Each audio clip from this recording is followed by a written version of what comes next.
Impact of the coronavirus pandemic and the lockdowns have crippled the airline industry. German aviation giant Lufthansa has outlined plans to cut 22,000 full-time jobs. Now, this comes a day after Emirates sacked 600 pilots and 700 cabin crew in a day.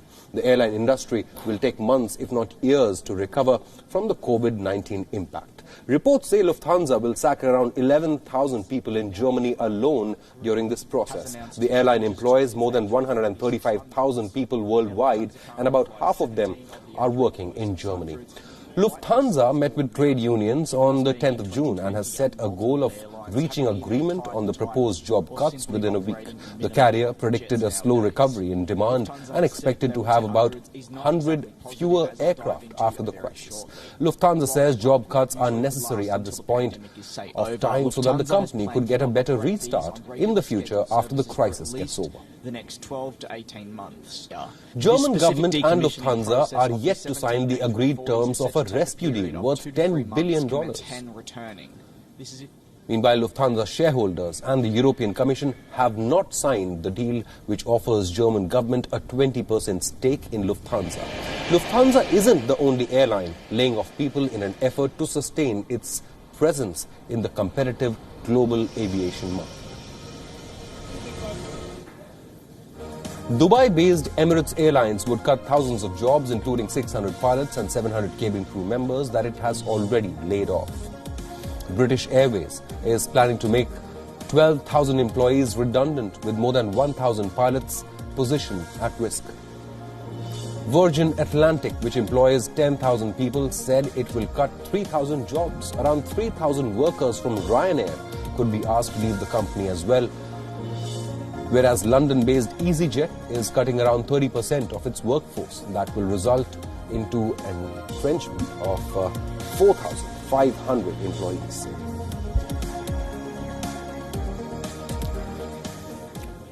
Joining us on this broadcast is DW correspondent Daniel Winter, who's joining us live from Berlin. Now, put this into context for us, Daniel. Just how bad are these cuts? 22,000 proposed job cuts by Lufthansa, one of the giants in the European aviation industry. That's right. It's 22,000 full-time workers, 26,000 if you include the part-time workers. That ends up being about 16% of Lufthansa's workforce, which may not sound like a huge proportion, but it is among the biggest cuts that European airlines have made so far in this crisis. And of course, for those workers who had hoped to get through this crisis with their jobs intact, it is a bitter blow as well. Now, Lufthansa says that it's going to put as many of these workers as possible on what's called short-time working, so they'll work fewer hours, and also the state will pay part of their wage packet as well, but there are no 100% guarantees there. Now, it's all signs that Lufthansa is struggling to stay airborne. In fact, it's lost so much value of late, it's going to be kicked out of Germany's blue-chip DAX stock index later this month. Right. What has the reaction been? Has there been any reaction from the Lufthansa Employees Union that had been pushing for jobs to be safeguarded in the bailout deal, the multi-billion-dollar bailout deal that was being proposed, but it hasn't been finalized yet? Well, that bailout deal is crucial in the criticism that has been coming in recently, because it means obviously that the state does have a role to play here. I mean, it hasn't been signed yet, but it's pretty much there. There's only a few stages left before it's brought into force. And the opposition Left Party here has said, Bernd Rixinger, who's the party chief, tweeted that how can the state give 9 billion euros to a company only worth 4 billion? That's after its drop in value it experienced recently, without having a say in personnel matters. If Lufthansa really slashes 22,000 jobs, the government will be to blame. That's according to that politician. Now, you mentioned unions as well. Well, pilots have taken a 45% pay cut during this crisis, so they will hope that their jobs can be protected just through those measures alone, without these further job cuts coming into play for them.